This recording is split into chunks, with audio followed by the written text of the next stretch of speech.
UP की राजनीति में समीकरण पल पल बदल रहे हैं। समीकरण के साथ साथ नेताओं के पाले भी बदलना शुरू हो गए हैं। आज अखिलेश ने बीजेपी को एक बड़ा झटका दे दिया। स्वामी प्रसाद मौर्य को अपने पाले में कर लिया। यूपी सरकार में कैबिनेट मंत्री स्वामी प्रसाद मौर्य आज इस्तीफा दे गए और सीधे समाजवादी पार्टी में शामिल हो गए। स्वामी प्रसाद मौर्य ने राज्यपाल को इस्तीफा भेजा और दलितों पिछड़ों की उपेक्षा की बात कही है। स्वामी प्रसाद मौर्य ने अकेले पार्टी नहीं छोड़ी, 3 विधायकों को भी अपने साथ ले गए। तिलहर से बीजेपी विधायक रोशनलाल वर्मा, कानपुर देहात से एमएलए भगवती सागर और बांदा से विधायक ब्रिजेश प्रजापति का भी इस्तीफा हुआ। कहा जा रहा है कई और विधायक स्वामी प्रसाद मौर्य के साथ जा सकते हैं। सबसे पहले आपको यह समझना चाहिए स्वामी प्रसाद मौर्य के पार्टी छोड़ने के मायने क्या हैं। यूपी सरकार में मंत्री और 5 बार के विधायक हैं स्वामी प्रसाद मौर्य। इस वक्त कुशीनगर की पडरौना विधानसभा सीट से एमएलए हैं। पिछड़े समाज के बड़े नेता माने जाते हैं। तकरीबन 50 सीटों पर स्वामी प्रसाद मौर्य का प्रभाव माना जाता है। स्वामी प्रसाद मौर्य बीएसपी के प्रदेश अध्यक्ष भी रह चुके हैं। 2012 से 2016 तक यूपी विधानसभा में नेता प्रतिपक्ष रहे। 8 अगस्त 2016 को बीजेपी में शामिल हुए थे। स्वामी प्रसाद मौर्य की बेटी संघमित्रा मौर्य बदायूं से बीजेपी की ही सांसद है। स्वामी प्रसाद मौर्य ने बीजेपी छोड़ने से पहले राज्यपाल को अपना इस्तीफा भेजा। चिट्ठी में उन्होंने क्या लिखा था, जरा सुनिए।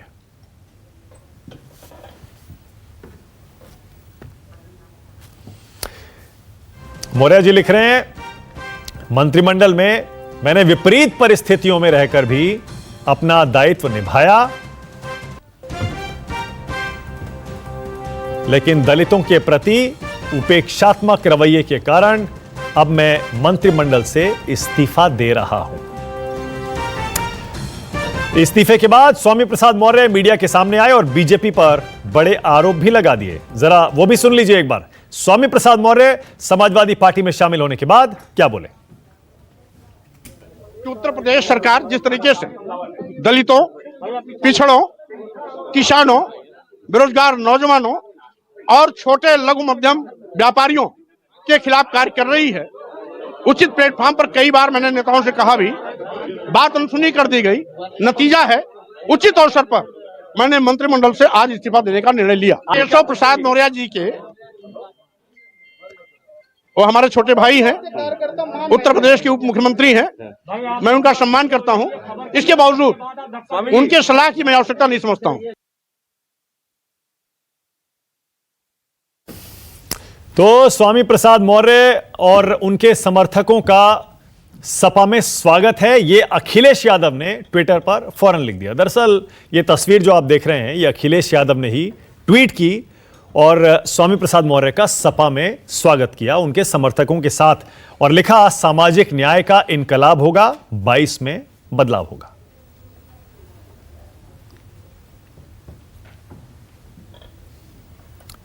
एक बड़े पिछड़े नेता का पार्टी छोड़ने पर बीजेपी में हड़कंप मच गया है। आज दिल्ली में बीजेपी की कोर ग्रुप की बैठक थी। सूत्रों के मुताबिक बैठक में इस पर चर्चा भी हुई है।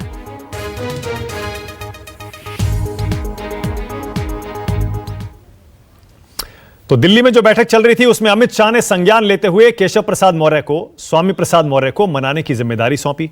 साथ ही स्वतंत्र देव सिंह और सुनील बंसल को दूसरे नाराज नेताओं से बात करने के लिए भी कहा।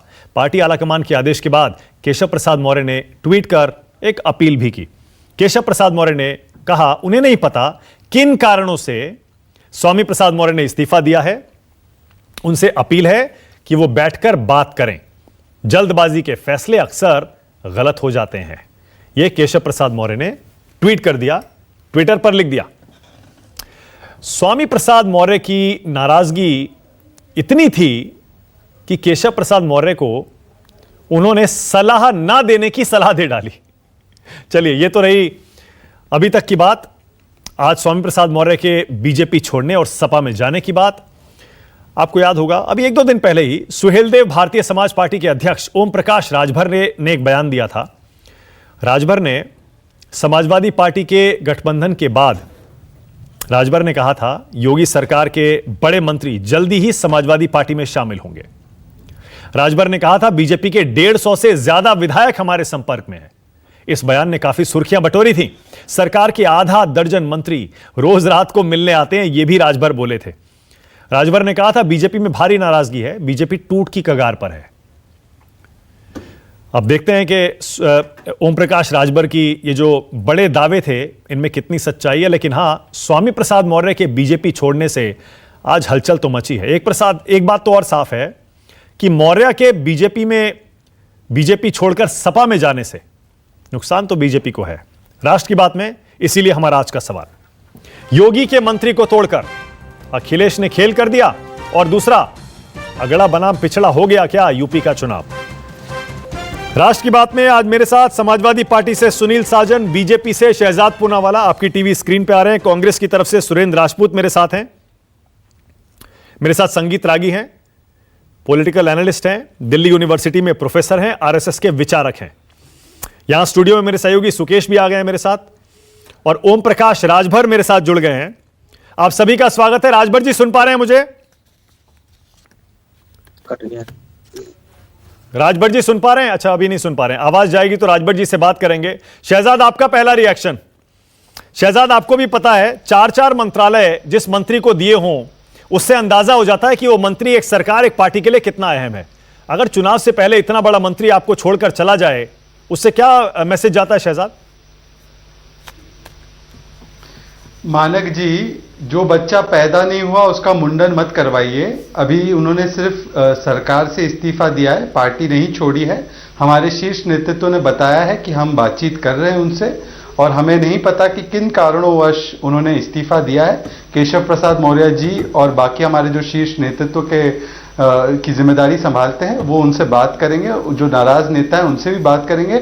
हाँ, पर मैं एक चीज आपसे जरूर कहूंगा कि अगर वो 4 मंत्रालय संभाल रहे हैं जिसमें लेबर मिनिस्ट्री है, जिसमें रोजगार का काफी कुछ लेना देना है, तो आज समाजवादी पार्टी ने कम से कम ये मान लिया कि रोजगार में स्वामी प्रसाद मौर्य जी ने बहुत अच्छा काम किया था हमारी सरकार के लिए। तो रोजगार का जो विषय ये सुनील साजन और बाकी के लोग उठाते हैं वो तो विषय है ही नहीं, वरना स्वामी प्रसाद मौर्य जी को इतने खुली बाहों से वो जो न्योता दे रहे हैं वो नहीं देते। शहजाद, आप कह रहे हैं बच्चा पैदा हुआ नहीं, मुंडन मत करवाइए, लेकिन ऐसा लग रहा है देखकर कि आपकी ये गाड़ी तो निकल चुकी है, स्टेशन से अब निकल चुकी है। तस्वीर दिखा रहा हूं फिर से, इसीलिए आप तो ट्विटर पर इतने एक्टिव रहते हैं, आपने वो तस्वीर सबसे पहले देख ली होगी। ये देखिए जरा तस्वीर, अखिलेश यादव से साथ खड़े होकर मिल रहे हैं, और शायद उन्हीं के घर में मिल रहे हैं, उन्हीं के दफ्तर में जाके मिल रहे हैं, फोटो खिंचवा रहे हैं। और आप कह रहे इस्तीफा दे दिया राज्यपाल को, साथ में 3 विधायक और चले गए। आप कह रहे हैं कि अभी पार्टी में स्वामी प्रसाद मौर्य बने हुए हैं। और तो और केशव प्रसाद मौर्य ने ट्विटर पर जो सलाह दी थी कि जल्दबाजी में फैसला ना करें, हमारे रिपोर्टर ने स्वामी प्रसाद मौर्य से उसका भी जवाब पूछा, और उस जवाब में स्वामी प्रसाद मौर्य बोले मुझे सलाह मत दीजिए। ऐसा लगता है ये गाड़ी तो गई, इसको मान लीजिए, स्वीकार कर लीजिए, या आपको भी अभी भी भरोसा है कि मना लेंगे आप उनको? देखिए, ऐसा है, राजनीति संभावनाओं की सबसे बड़ी एक जगह होती है। सारी चीज, it's a art of the possible. तो मुझे लगता है कि जब तक कि वो पार्टी से इस्तीफा न दे, और क्योंकि मैंने खुद सुना है स्वामी प्रसाद मौर्य जी का बयान, उन्होंने कहा है बड़े स्पष्ट तरीके से कि वो सभी लोगों से बात कर रहे हैं। और जब उन्होंने खुद ये डिनाई किया है कि उन्होंने समाजवादी पार्टी ज्वाइन नहीं की, तो मानक गुप्ता उनको ज्वाइन कराने की इतनी जल्दबाजी क्यों कर रहे हैं? देखिए, हम स्वामी प्रसाद मौर्य जी का बहुत सम्मान करते हैं।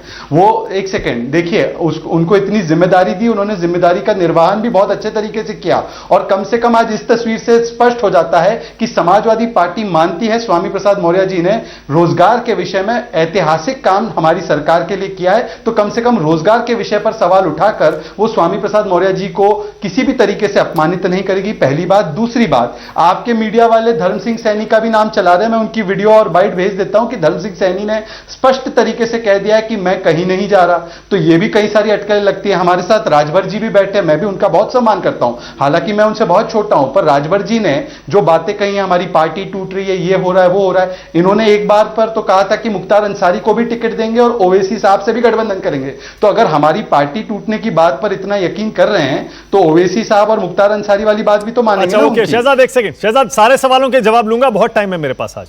लेकिन आप कह रहे हैं कि स्वामी प्रसाद मौर्य ने अभी पार्टी छोड़ी नहीं है, और आप कह रहे हैं कि उन्होंने अच्छा काम किया है। ये मैं उम्मीद कर रहा हूं कि आपने बहुत सोच समझ कर ये बयान दिया होगा, क्योंकि अगर वो वाकई समाजवादी पार्टी में चले जाते हैं, मुझे नहीं पता, हो सकता है आपको रातों रात अपने ये शब्द वापस लेने पड़े और ये कहना पड़े कि वो मौका परस्त हैं, और देखिए कैसे आखिरी मौके पर धोखा देकर चले गए। लेकिन आज जो उन्होंने इस्तीफे में अपनी चिट्ठी में लिखा है ना शहजाद, मैं चाहता हूं उस पर भी आप कुछ बोलिएगा। उन्होंने जो चिट्ठी राज्यपाल को भेजी है उस पर तो रिएक्ट करेंगे ना।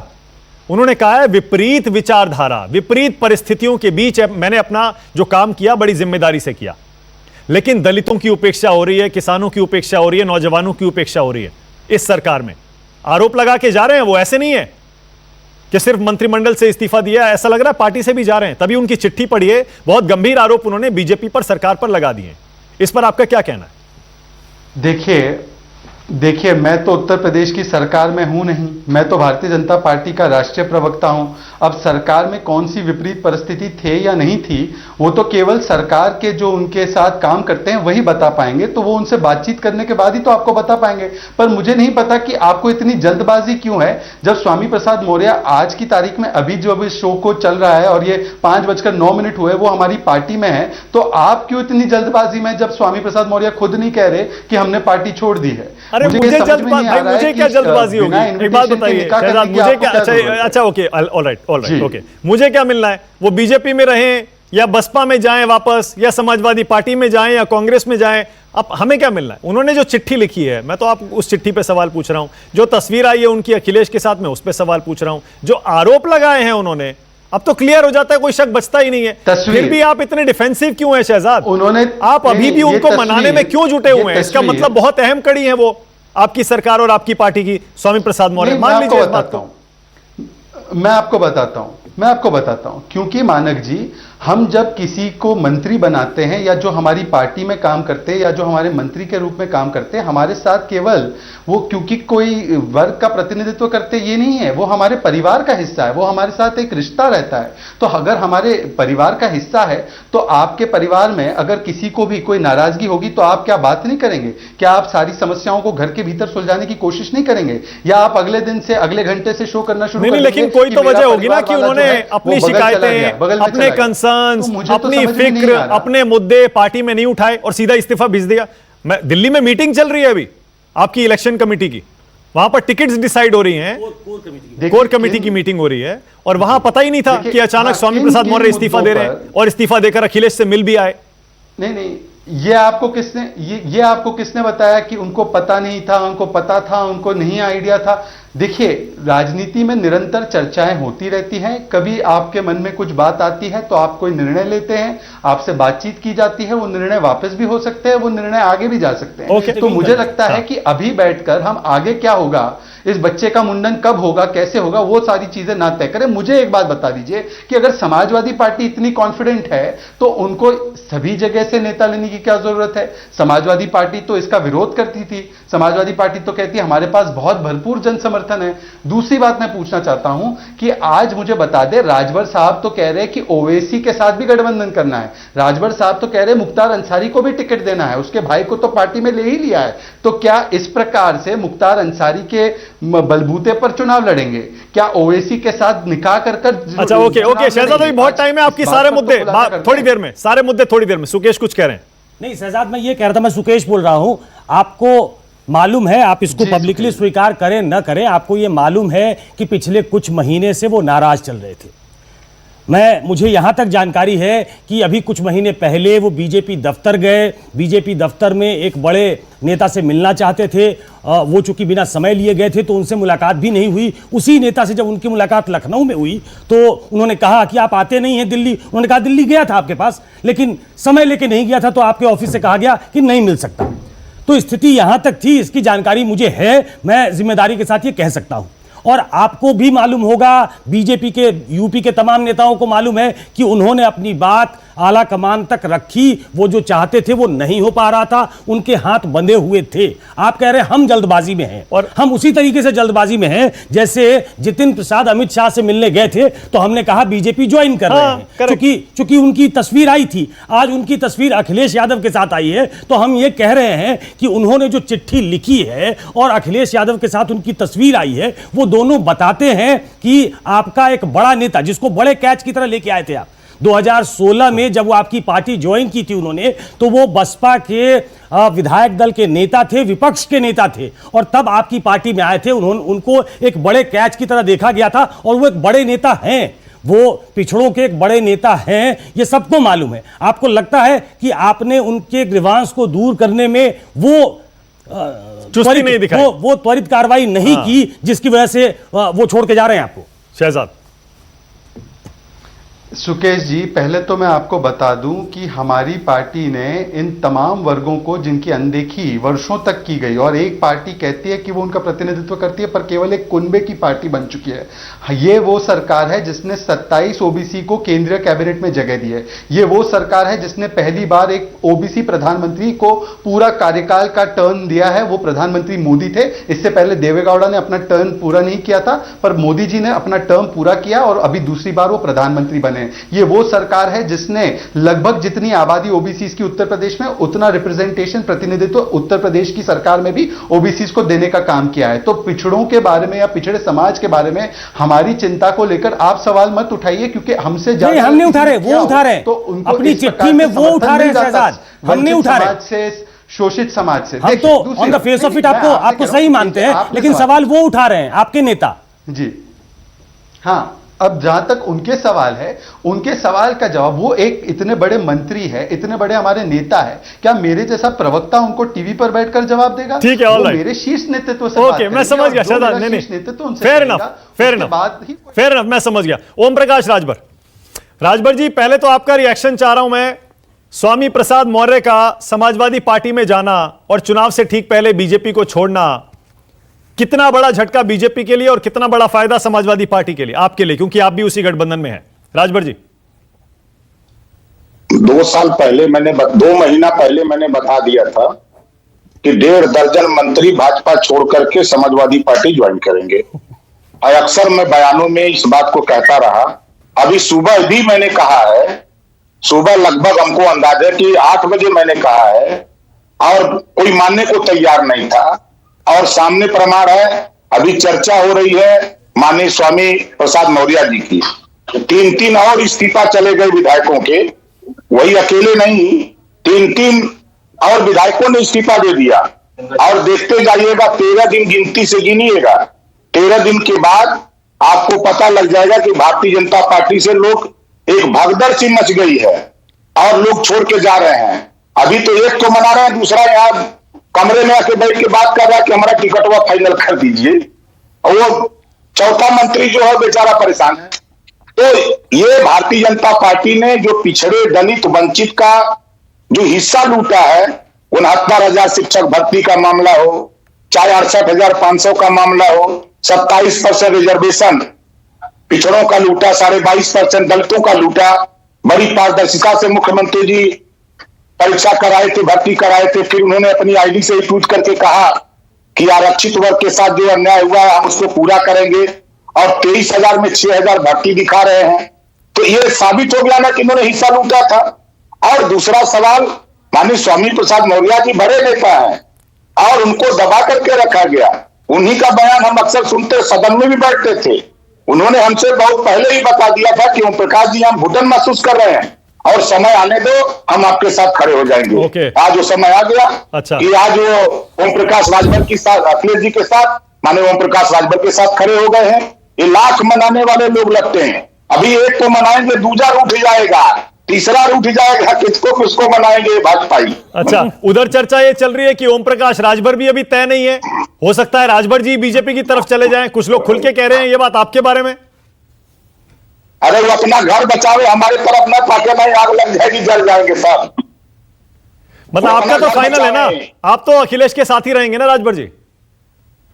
आ गए मौर्य जी, कल आएंगे चौहान जी, परसों आएंगे यादव जी, नरसों आएंगे प्रजापति जी, चौथा 5वां दिन आएंगे सैनी जी। देखते जाए कौन कौन जी आते हैं। नहीं, मैं आपका पूछ रहा हूं, आप तो अखिलेश के साथ ही रहेंगे ना? कोई शक है आपको? का कुछ लोग कह रहे हैं, इसलिए मैंने कहा आपसे पूछ लूं।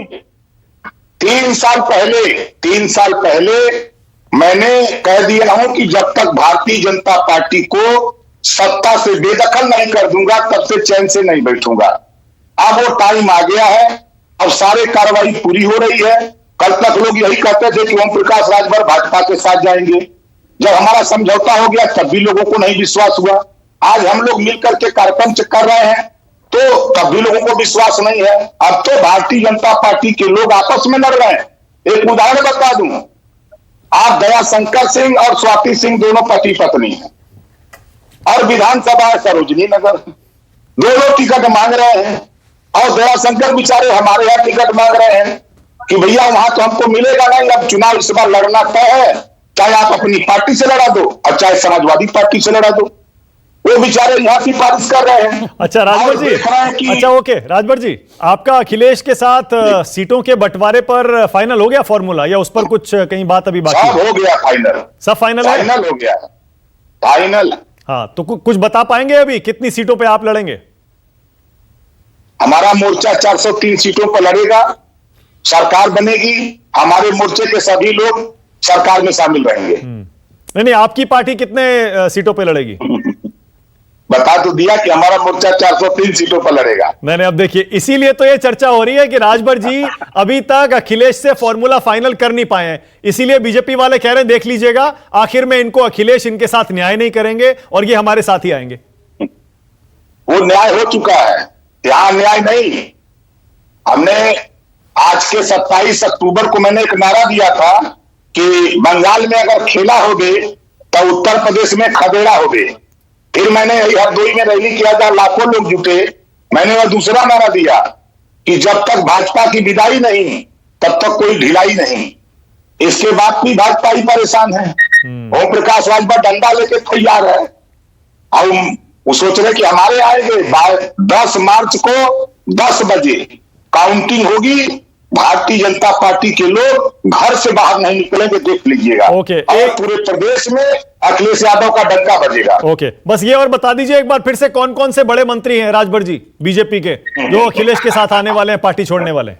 नहीं, अभी नहीं बताएंगे। दिल्ली में हलचल हो गई है कि उनको रोको, चाहे जैसे भी मनाओ, पैसा भी नहीं बताएंगे। प्रेस वार्ता करेंगे तब नाम बताएंगे। अनुप्रिया पटेल के बारे में भी चर्चा हो रही थी, क्या उनका भी नाम है क्या? अब बताएंगे आपसे जब प्रेस वार्ता होगी तब। चलिए ठीक है, बहुत धन्यवाद ओम प्रकाश राजभर राष्ट्र की बात में आने के लिए। शहजाद पूनावाला रिस्पॉन्ड करिए। ओम प्रकाश राजभर कह रहे हैं अभी और बहुत सारे मंत्री आपकी पार्टी छोड़ने वाले हैं क्योंकि सब नाराज हैं, सब घुटन महसूस कर रहे हैं। और शहजाद एक और चीज, स्वामी प्रसाद मौर्य को तो यूपी का सुकेश मौसम वैज्ञानिक यूपी की राजनीति का कहते हैं ना, जैसे बिहार की राजनीति में रामविलास पासवान को हाल में कहने लगे हैं, चूंकि 2016 में गए थे, 2017 में सरकार बन गई, तो ये कहा जाने लगा कि स्वामी प्रसाद मौसम देखकर जाते हैं, और चूंकि इस बार फिर चले गए तो he is Ramvilas Paswan in making. In making. Shahzad respond करिए। देखिए, ऐसा है कि जो दिल्ली में बैठे कई सारे मौसम वैज्ञानिक हैं, उनको तो ना 2014 का मौसम पता था, ना 2017 का पता था, ना 2019 का पता था, और 2022 का भी जो मौसम होगा वो आपके सामने आ जाएगा। परंतु मैं ये कहूंगा कि राजभर जी से आपने वो सवाल नहीं पूछा जो मैंने आपसे पूछा कि क्या ओवैसी के साथ गठबंधन की बात चल रही है। उन्होंने ये बात बताई थी, उनसे पूछ लेना चाहिए था कि मुख्तार अंसारी को टिकट देने वाले की बात। शहजाद से संपर्क टूट गया है। शहजाद, अपनी बात पूरी करने का मौका दूंगा आपको। सुनील साजन, शहजाद ओके, सुनील साजन, सुनील पहले तो यह बताइए, चुनाव से पहले अगर कोई बड़ा नेता रूलिंग पार्टी छोड़कर विपक्षी पार्टी में जाता है, ऑपोजिशन पार्टी में जाता है, उसकी विश्वसनीयता क्या रह जाती है? सीधे सीधे मौका परस्ती है सुनील साजन। ऐसे में आप कैसे कह रहे हैं बीजेपी को बड़ा झटका लग गया और देखिए सब बड़े नेता हमारी तरफ आ रहे हैं? देखिए मानक जी, मौका परस्त आप नहीं कह सकते हैं। स्वामी प्रसाद मौर्य जी पिछड़े और दलितों की लगातार आवाज उठाते रहे हैं और वो बहुत बड़े नेता हैं। अभी जब सुकेश जी कह रहे थे, वो सच कह रहे थे कि वो ओबीसी के बहुत बड़े उत्तर प्रदेश के नेता हैं। और अभी आज तो भारतीय जनता पार्टी से पिछड़े और दलितों का इस्तीफा का सिलसिला शुरू हुआ है। यह सिलसिला अभी रुकने वाला नहीं है। आप जानते हैं मानक जी, ये सिलसिला किस दिन रुकेगा जाके? 10 मार्च को अब तक योगी आदित्यनाथ का इस्तीफा हो चुका होगा, तब यह सिलसिला रुकेगा। जिन ओबीसी और या जिन दलित के बच्चों का, छात्र छात्राओं का आरक्षण छीना है योगी जी ने, वही पिछड़े और दलित मिल करके भाजपा से सरकार छीनेंगे, योगी जी से सरकार छीनेंगे। तो कोई आप उनको मौका परस्त मत कहिए। नहीं सुनील, एक सवाल पूछूं सुनील साहब से। सुनील, आपने कहा कि सुकेश जी ने एक बात ठीक कही, मैं एक बात और ठीक कह रहा हूं, उसका भी जवाब दे दीजिएगा। जी, मानक जी। कह रहे हो मौका परस्त हैं। मैं जी। साबित करता हूं कि वो मौका परस्त कैसे हैं। खुद मंत्री हैं, बेटे को भाजपा ने टिकट दिया 2017 में, बेटी को टिकट दिया, बेटी सांसद हैं बीजेपी से। भाजपा जी। ने उनके लिए उनके पूरे परिवार के लिए सब कुछ किया। अब क्या, अब उनको मौका परस्त ना कहा जाए तो क्या कहा जाए? हाँ, क्योंकि कहा नहीं, जाता है सुकेश कि वो उप मुख्यमंत्री बनना चाहते थे, वो पार्टी में और अहमियत चाहते थे, लेकिन केशव नहीं, प्रसाद मौर्य के रहते वो संभव नहीं हो पाया और इसीलिए उन्होंने पार्टी छोड़ दी, आपकी तरफ आ गए। ठीक ठीक बात है मानक जी। क्या है, जब उत्तर प्रदेश में आप सच में देखेंगे कि जिस समाज से वो आते हैं, उन समाज के जो उप मुख्यमंत्री हैं वो उस समाज के नेता हैं या स्वामी प्रसाद मौर्य हैं, तो स्वामी प्रसाद मौर्य के सामने केशव प्रसाद मौर्य बहुत बौने हैं। वो हो सकता है भाजपा उनको उप मुख्यमंत्री बना दे, लेकिन फिर भी क्योंकि वो मौर्य थे तब भी उनको स्टूल दे दिया। उप मुख्यमंत्री बना सकते हैं लेकिन बराबर की कुर्सी नहीं दे सकते। नहीं। यही तो सामंती व्यवस्था है ना। नहीं, लेकिन शहजाद उसी में देखिए तो यही कह घुटन रहे थी। थे अभी, शहजाद अभी यही कह रहे थे सुनील, कि जिस मंत्री का, जिसके काम का, जिसके मंत्रालयों के काम का आपने 4.5 साल तक विरोध किया, आपने कहा पोल खोल दी, बेरोजगारी देखिए बढ़ गई, अब उसी मंत्री को आप अपनी पार्टी में शामिल करेंगे और अपना चेहरा भी बनाएंगे। सरकार के काम पर कैसे सवाल उठाएंगे फिर सुनील? देखिए हम सरकार, देखिए क्या है ना, स्वामी प्रसाद मौर्य ने पिछड़े दलितों का आरक्षण नहीं छीना ना। स्वामी प्रसाद मौर्य के वजह से ऑक्सीजन नहीं मिली आप नहीं कह सकते। उसके मुखिया तो योगी आदित्यनाथ थे, आरक्षण छीनने वाले, पिछड़े दलितों का फर्जी इनकाउंटर कराने वाले, बड़े घोटाले करने वाले। ओके, शहजाद रिस्पॉन्ड कर रहे हैं, उसके अगर- बाद आ रहा हूं सुरेंद्र राजपूत और संगीत रागी।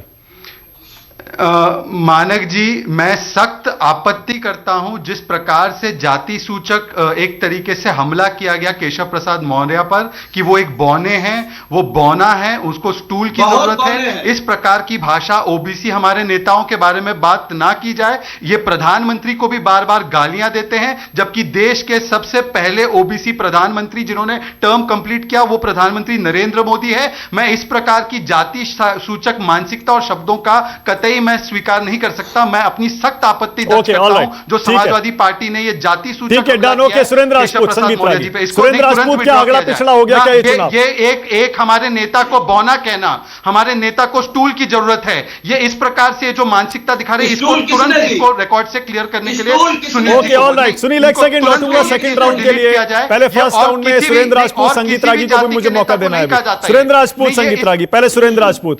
सुरेंद्र राजपूत, क्या लग रहा है आपको, अगला पिछला खेल शुरू हो गया यूपी के चुनाव में? अखिलेश यादव ने खेल कर दिया क्या? देखिए, भारतीय जनता पार्टी के डर का, भय का, लोभ का, लालच का मॉडल कोड ऑफ कंडक्ट लगते ही वो खात्मा हो गया है। सीबीआई से डर खत्म हो गया, इनकम टैक्स से डर खत्म हो गया, उत्तर प्रदेश में जो पुलिस थी उससे डर खत्म हो गया, और जो है कहीं ना कहीं बाकी सारी एजेंसियों से भी डर खत्म हो गया है। तो इसलिए अब भगदड़ मच रही है भारतीय जनता पार्टी में। जो लोग भी वहां घुटन महसूस कर रहे थे वो अब जा रहे हैं। अभी सुकेश जी और आप बाकी सब लोग कह रहे थे कि साहब ये लोग मौका परस्त हैं, तो मुझे एक बात की नहीं समझ में आती, जब जितिन प्रसाद जाते हैं, मंत्री बनते हैं, तब कहते हैं साहब प्राइज कैच है भारतीय जनता पार्टी। जब ज्योतिरादित्य सिंधिया जाते हैं तब उनको मौका परस्त नहीं कहा जाता, तब उनको कहा जाता है ये प्राइज कैच है, भारतीय जनता पार्टी की रणनीति है। भारतीय जनता पार्टी ने मध्य प्रदेश में सरकार बना ली। तो सच बात यह है कि लेवल प्लेइंग फील्ड रखिए मानक भाई। नहीं, एक सेकंड। जब मौका परस्ती का नहीं, एक इनसे पहलू पूछिए, उजागर इमरान किया मसूद जाता है प्राइस सुरेंद्र कैच राजपूत, है शहजाद या एक सेकंड, मौका शहजाद वन सेकंड। देखिए, हमारा काम यहां बैठकर विश्लेषण करने का है सुरेंद्र भाई, आपको भी पता है। जब हम ये कहते हैं कि ये मौका परस्ती है, और ये मौका परस्ती दिखती है, और ऐसा नहीं है कि हम सिर्फ ये स्वामी प्रसाद मौर्य के लिए कह रहे हैं। जब जितिन प्रसाद गए थे तब भी हमने विश्लेषण किया था, ये मौका परस्ती नहीं तो और क्या है। उसी तरह जब ज्योतिरादित्य सिंधिया गए थे तब भी हमने इस पहलू का विश्लेषण किया था।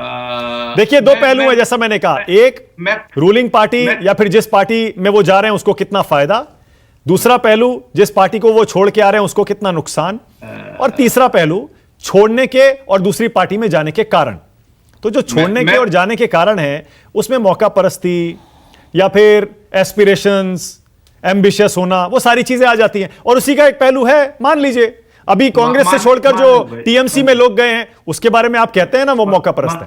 मानक भाई, मैं आपसे बड़ी जिम्मेवारी से कहता हूं कि मैं इस बात से हाथ जोड़ के कहता हूं, क्योंकि आप मित्र भी हैं, सुकेश भाई भी मित्र हैं, और सभी लोगों की आप पुरानी डिबेट अगर आप निकालेंगे यहीं पर, आपका चैनल निष्पक्ष है, आप निष्पक्ष है, मैं बिल्कुल इस बात को कोई वो नहीं कर रहा हूं, ना इसके ऊपर कोई प्रश्न उठा रहा हूं, लेकिन मैं आपको अभी लेटेस्ट उदाहरण देता हूं कैप्टन अमरिंदर सिंह का।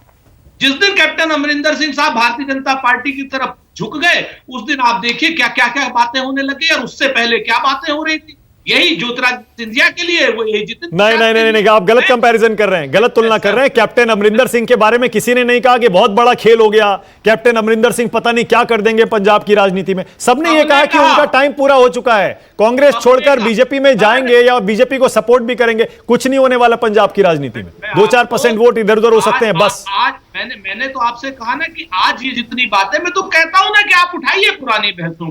खैर एनीवे, बात ये आ रही है कि सबसे पहली चीज है कि अभी जो भारतीय जनता पार्टी के प्रवक्ता कह रहे थे उसमें मुझे 2 लाइनें याद आ गई। कहते हैं ना कि झूठ के आगे पीछे दरिया चलता है और सच बोला तो प्यासा मारा जाएगा। अब ये इतना झूठ, इतना छल, इतना कपट आज की डेट में स्वामी प्रसाद मौर्य छोड़ चुके हैं। अभी भी चूंकि इनको उम्मीद है कि बाकी लोग बच जाए, इस समय खदेड़ा हो रहा है उत्तर प्रदेश में। उत्तर प्रदेश की कानून व्यवस्था की स्थिति हो, उत्तर प्रदेश की सरकार की स्थिति हो, स्वामी प्रसाद मौर्य ने आईना रख दिया है भारतीय जनता पार्टी के सामने और मजबूर कर दिया है भारतीय जनता पार्टी को ये बताने के लिए कि वो बड़े नेता हैं। आज भारतीय जनता पार्टी के प्रवक्ता मजबूर है ये बताने के लिए कि स्वामी प्रसाद मौर्य बड़े नेता हैं। वो कहां जाएंगे, कहां जाएंगे, वो उनका विषय है। वो भारतीय जनता पार्टी का विषय नहीं है, ना हमारा विषय है। लेकिन हम एक चीज जरूर जानते हैं कि भारतीय जनता पार्टी की विदाई की बेला तय हो गई है। जैसा सुकेश ने कहा कि वो मौसम वैज्ञानिक है, तो निश्चित तौर पर मौसम वैज्ञानिक को लगते हैं। ओके, संगीत रागी मुस्कुरा मौसम वैज्ञानिक की बात पर। संगीत रागी बोलिए। देखिए मानक, जब भी कोई पार्टी छोड़ करके दूसरी पार्टी में जाता है तो हमेशा ये 2-3 बड़े जुमले बड़े प्रसिद्ध हैं।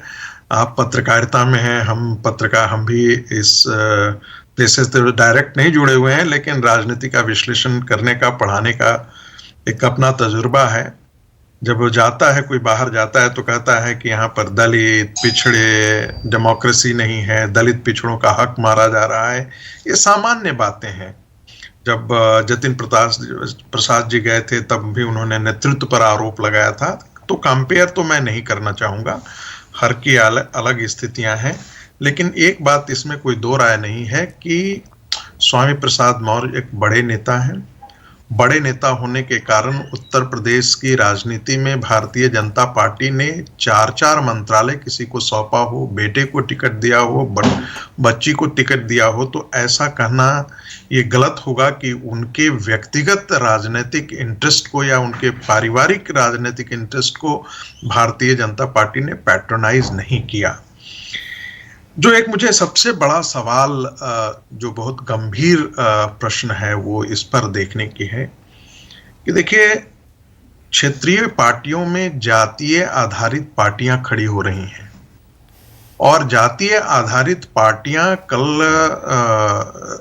जो प्रदेश की राजनीतिक व्यवस्था है उसका एक अपना कोएलिशन आगे आने जाने वाले दिनों में उभरने वाला है।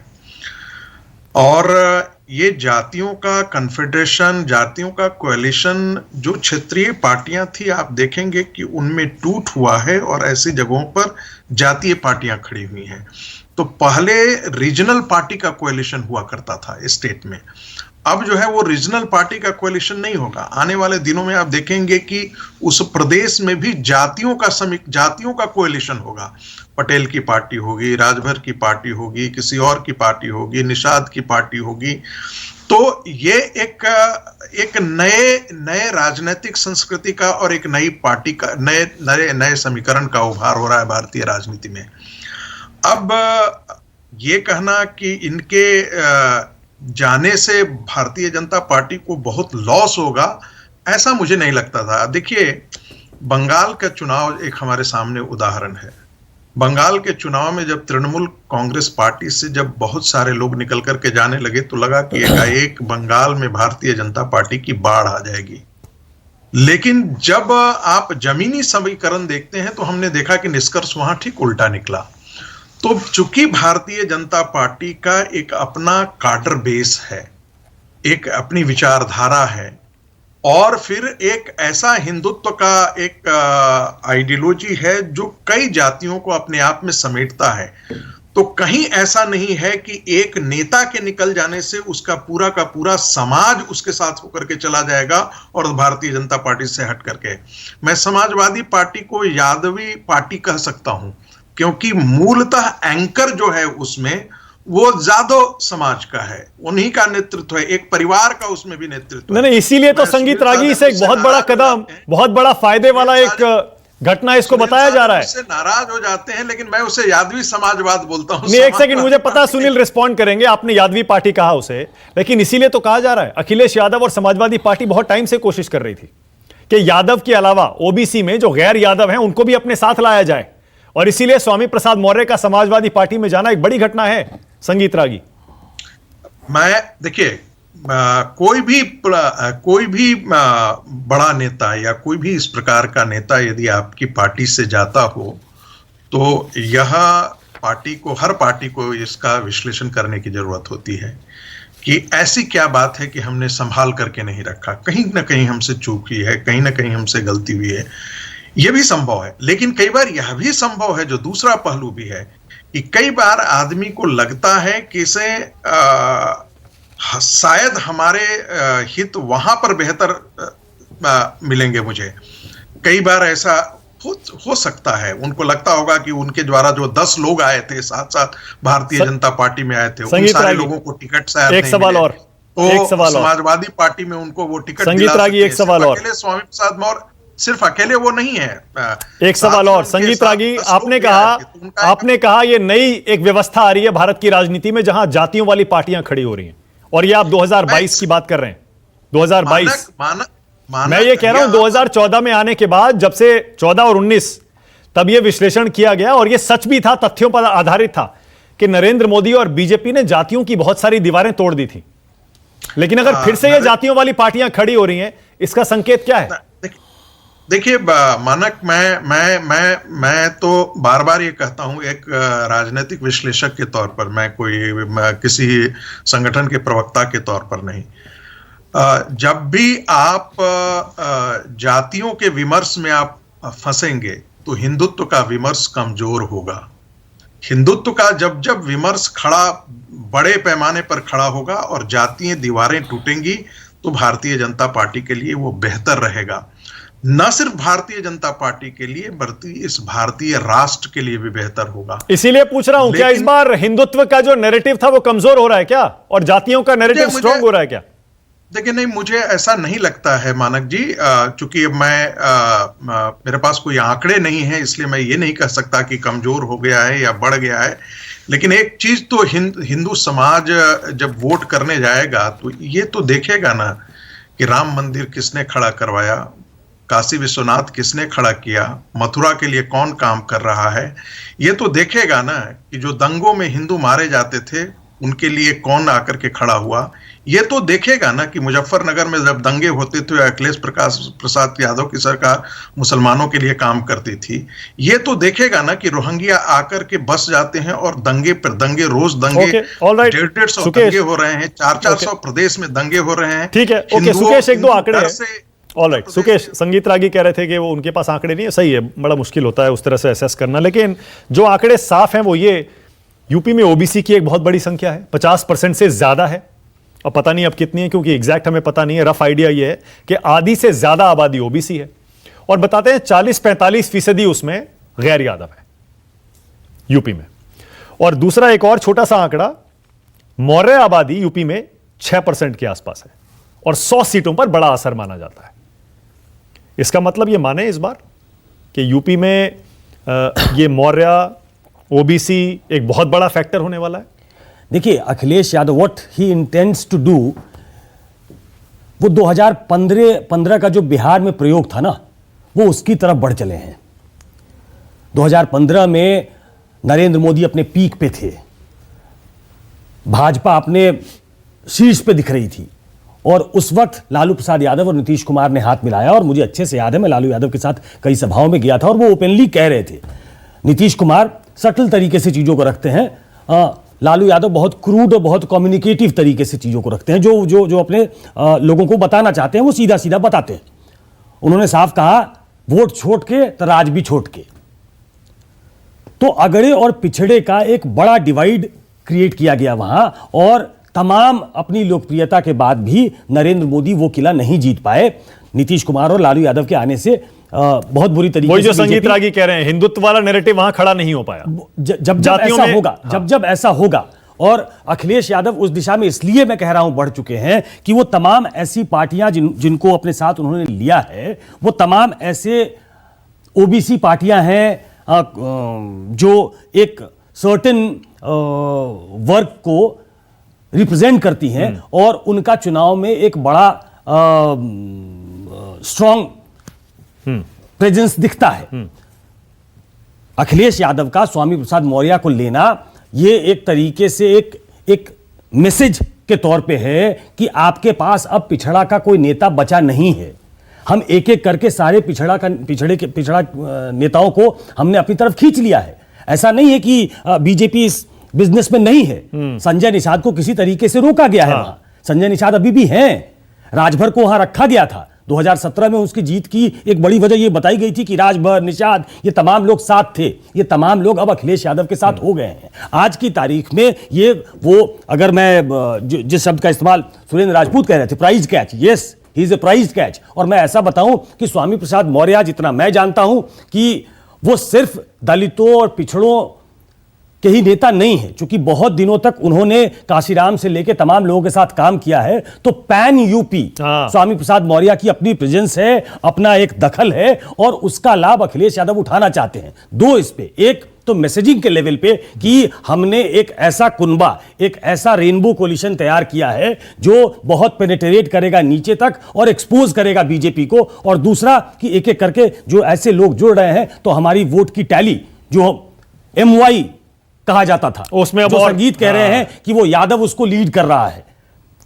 तो यादववाद दिखता है। उस कुनबे को, उस स्पेक्ट्रम को बड़ा करना चाहते हैं अखिलेश यादव, ताकि ये जो उन पे आरोप है चस्पा, वो मिटाया जाए। संगीत रागी कुछ कहना चाह रहे हैं? हाँ, जल्दी से संगीत रागी।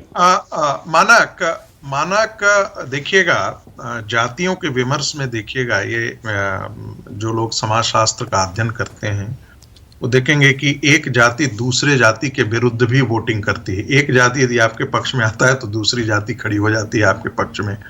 पश्चिम उत्तर प्रदेश में आप देखेंगे, मैं नाम नहीं लेना चाहता हूं, एक जाति यदि पक्ष में आती है तो दूसरी जाति अपने आप खड़ी हो जाती है। यदि निषाद यहाँ पर खड़े हो, इसलिए ऐसा होता है कि समाज के अंदर, भारतीय समाज में हर जाति अपने से ऊंची और हर जाति अपने से नीची जाति का अपना एक, उसका अपनी परिभाषा है। ठीक है, ऑल राइट। और उसका है ना। ओके, सुनील साजन, सुनील, इसका मतलब पर भी प्रभाव, इसका मतलब सुनील, आपको लग रहा है पूरी तरह से इस बार के हिंदुत्व का नैरेटिव कमजोर पड़ रहा है और इसीलिए जातियों का नैरेटिव खड़ा हो रहा है, और इसीलिए आपने मौका देखा और स्वामी प्रसाद मौर्य को तोड़ लिया? देखिए, मैं केवल संगीत रागी जी से ये जानना चाहता हूं कि प्रोफेसर साहब मुझे ये बता दीजिए, हिंदुत्व क्या है? हिंदुत्व केवल पिछड़ा और दलित तब है जब आपको वोट लेना है। जब आरक्षण छीना आपने, तो क्या कुर्मी का नहीं छीना? कुम्हार, लुहार, बढ़ई, नाई का नहीं छीना? क्या प्रजापति, चौहान, निषाद का आपने नहीं छीना? पासी, जाटो और धोबी का आपने आरक्षण नहीं छीना? तब ये हिंदुत्व नहीं था। जब नौकरी देना होगा तो हिंदुत्व नहीं है, जब वोट लेना होगा तो हिंदुत्व है। ये याद रखिएगा, जिसका आपने आरक्षण छीना है वो सब मिलकर के आपसे सरकार छीनेंगे। अच्छा, ऊंच नीच की बात आप कर रहे हैं। नहीं, अरे सुन लीजिए, हम तो सुन रहे थे आपको। आप ऊंच नीच की बात कर रहे हैं। अच्छा ठीक है, आप ऊंचे हो, आपने सबको जोड़ा तो सोशल इंजीनियरिंग हो गई। हम सबको जोड़ रहे हैं तो हम जातवादी हो गए। हम जातियों की पार्टी बना रहे हैं। कमाल है भाई, आपका राष्ट्रवाद भी अलग है, आपका हिंदुत्व भी अलग है। तो ये कौन सी बात हुई? ये कौन सी बात हुई? आप तथ्यों पर आइए ना। आप बताइए, आप एक तरफ मुख्यमंत्री बनाते हैं, दूसरी तरफ स्कूल क्यों देते हैं?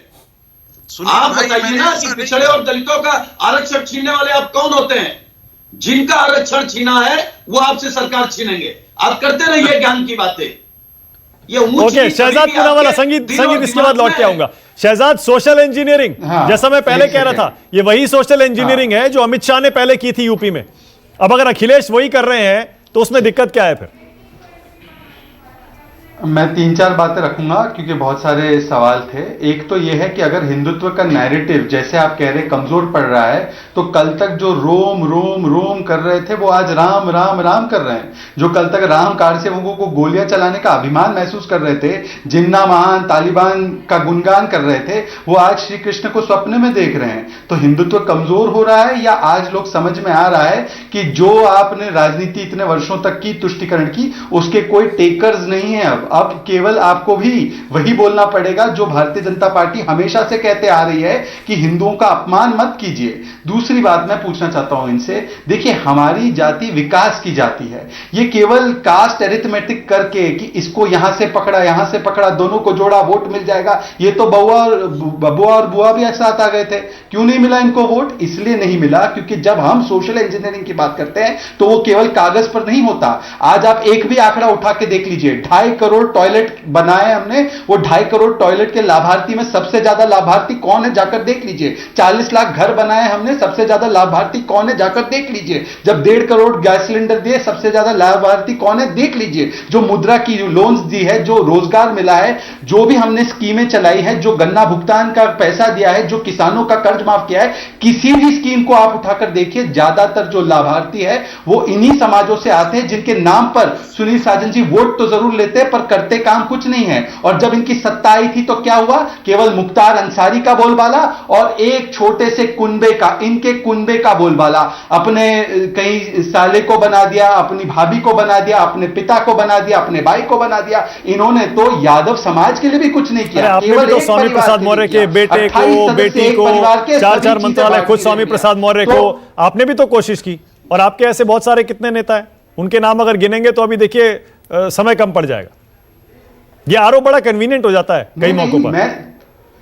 नहीं, आप कह रहे हैं, अगर आप कह रहे हैं कि अगर हम सशक्तिकरण करते हैं किसी पिछड़ी समाज के व्यक्ति का या जो वंचित समाज के व्यक्ति का, तो हम गलत कर रहे हैं। किसी को यहां पे उससे आपत्ति है कि हमने प्रधानमंत्री ओबीसी क्यों बनाया? किसी को इस बात की आपत्ति है तो बता दे, वो पहले ही बता दे। दूसरी बात मैं सिर्फ इतना पूछना चाहता हूं कि देखिए आज हम कह रहे हैं कि आज चुनाव क्या है? विकास, विरासत और जो एक समाज है जो पूरे देश के लिए खड़ा होता है, ये 80% बनाम ये 20% जो कि एक केवल तुष्टिकरण की राजनीति में विश्वास रखता है, केवल विरोध के नाम पर विरोध करने में विश्वास रखता है। और इस तरीके की राजनीति जो है सुरेंद्र राजपूत, ये 80-20 वाला देखिए अल्टीमेटली आ गया ना घूम के वहीं पे। तो ये अगला पिछड़ा हो रहा है, चुनाव जातियों पे होगा या फिर 80-20 वाला होगा जैसे शहजाद कह रहे हैं? देखिए बड़ी स्पष्ट है, भारतीय जनता पार्टी का बस चलेगा तो ये लोग सिर्फ ओवैसी साहब के साथ चुनाव लड़ना चाहते हैं। ये लोग एक के ठेकेदार, वो लोग दूसरे के ठेकेदार, बाकी सब लोग ढपली बजाएंगे। लेकिन ये चुनाव इनकी पिच पर अब नहीं है। सच बात यह है कि राम राम और रोम रोम और ये सब इतनी तुकबंदी करने वाले लोग भगवान श्री राम के नाम पर वोट भी लेंगे, नोट भी लेंगे, चंदा चोरी भी करेंगे, दलितों की जमीन भी लेंगे, नौकरियां भी खा जाएंगे, देश के रुपए को भी लूट लेंगे और उसके बाद कहीं ना कहीं 28 लाख करोड़ रुपए तक की भी लूट करेंगे, पेट्रोल की भी महंगाई करेंगे, डीजल की भी महंगाई करेंगे, खाद के कट्टे से भी 5 किलो की चोरी करेंगे और उसके बाद कहेंगे कि हिंदुओं के नाम पर वोट दे दो। सच बात ये कुछ नहीं होने वाला। अब लोग समझ गए। ठीक है, अच्छा ओके। सुरेंद्र भाई एक चीज और बताइए ना, आपने देखिए आपने ईमानदारी से अभी तक विश्लेषण किया नहीं है और मैं आप पर बहुत जिम्मेदारी से यह आरोप लगा रहा हूं। आपने उसका एक तरफा विश्लेषण किया। आपने ये कहा देखिए बीजेपी एक्सपोज हो गई, अब स्वामी प्रसाद मौर्य बाकी लोगों को पता लग गया इसलिए पार्टी छोड़ रहे हैं। लेकिन आपने ये नहीं बताया क्या ये समाजवादी पार्टी के लिए फायदेमंद साबित होगा? क्या स्वामी प्रसाद मौर्य ये गैर यादव का ओबीसी वोट ले जाएंगे? क्या अखिलेश की तरफ ले जा पाएंगे?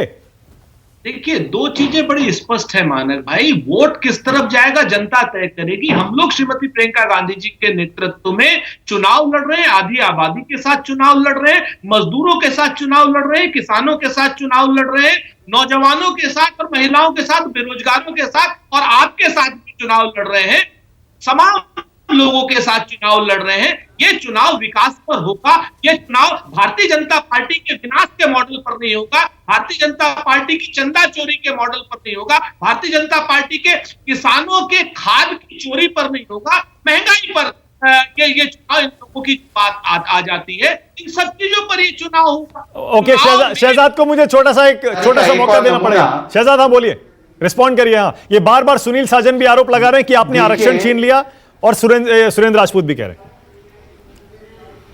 ऐसा है, ये दोनों पार्टी, इन्होंने दोनों ने रिलीजियस ग्राउंड पर वकालत की थी रिजर्वेशन की, सलमान खुर्शीद और अखिलेश यादव, और उनके मैनिफेस्टो में ये मुस्लिम आरक्षण देने वाले थे, तो किसके हिस्से से जाता? ये दोनों के मैनिफेस्टो में था।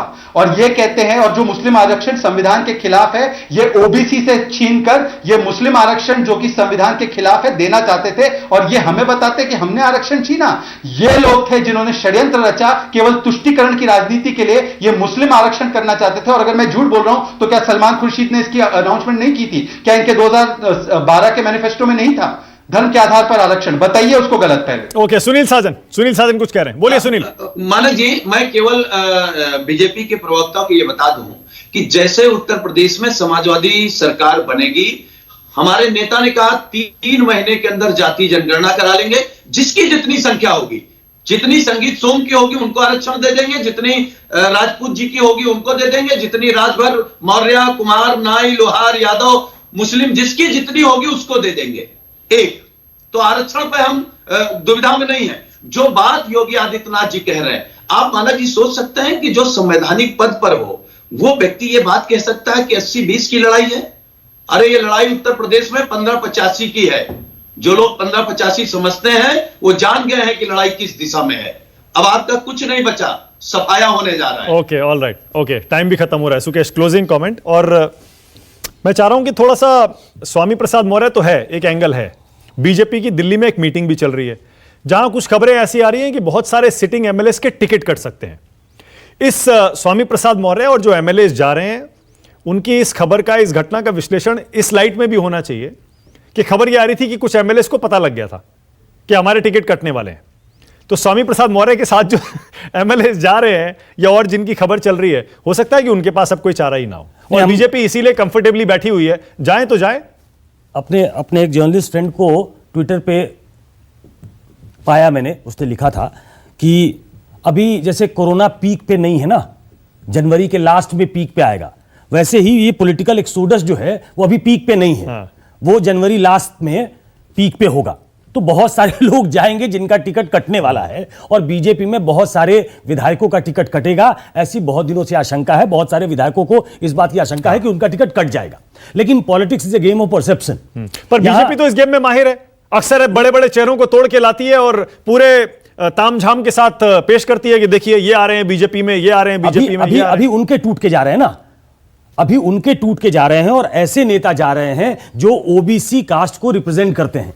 और आप सुन रहे होंगे सुनील साजन को, उन्होंने जातिवार जनगणना की बात की, तो वो बिल्कुल ड्रैग करके वहां लाना चाहते हैं कि अगड़े और पिछड़े का चुनाव बनाया जाए। जब नरेंद्र मोदी को पहले ओबीसी बताया जाता है, पहले वो खुद बताते हैं, आज शहजाद पूनावाला बता रहे हैं। नरेंद्र मोदी जब अपने कैबिनेट का एक्सपेंशन करते हैं तो वो कहते हैं कि पार्लियामेंट में उनको अपना इंट्रोड्यूस नहीं करने दिया गया अपने नए मंत्रियों को, वो उसमें इतने ओबीसी ऐतिहासिक फैसला लिया था, वो सिंबॉलिक था। लेकिन प्राइम मिनिस्टर भी वो ओबीसी कार्ड खेलना चाह रहे थे। तो जब कन्वीनियंट होता है, हर पॉलिटिकल पार्टी ये कार्ड खेलती है। आज अखिलेश यादव खेल। ओके, ऑल राइट, मेरे पास टाइम इतना ही है आज। बहुत बहुत धन्यवाद शहजाद पूनावाला, सुरेंद्र राजपूत, संगीत रागी, थैंक यू, सुनील साजन और राजभर जी भी थे। फिर चर्चा होगी। Thank you Sukesh. छोटा सा ब्रेक ले रहा हूं। इस शो को आप दोबारा देखना चाहते हैं, यूट्यूब और फेसबुक पर देख सकते हैं। नमस्कार, मैं हूं मानक गुप्ता। अगर आपको हमारा ये वीडियो पसंद आया हो तो इसे लाइक और शेयर जरूर करें, और हां, हमें सब्सक्राइब और फॉलो करना ना भूलें ताकि आप देश और दुनिया की कोई खबर मिस ना करें। तो जुड़े रहिए हमारे साथ और देखते रहिए न्यूज़ 24।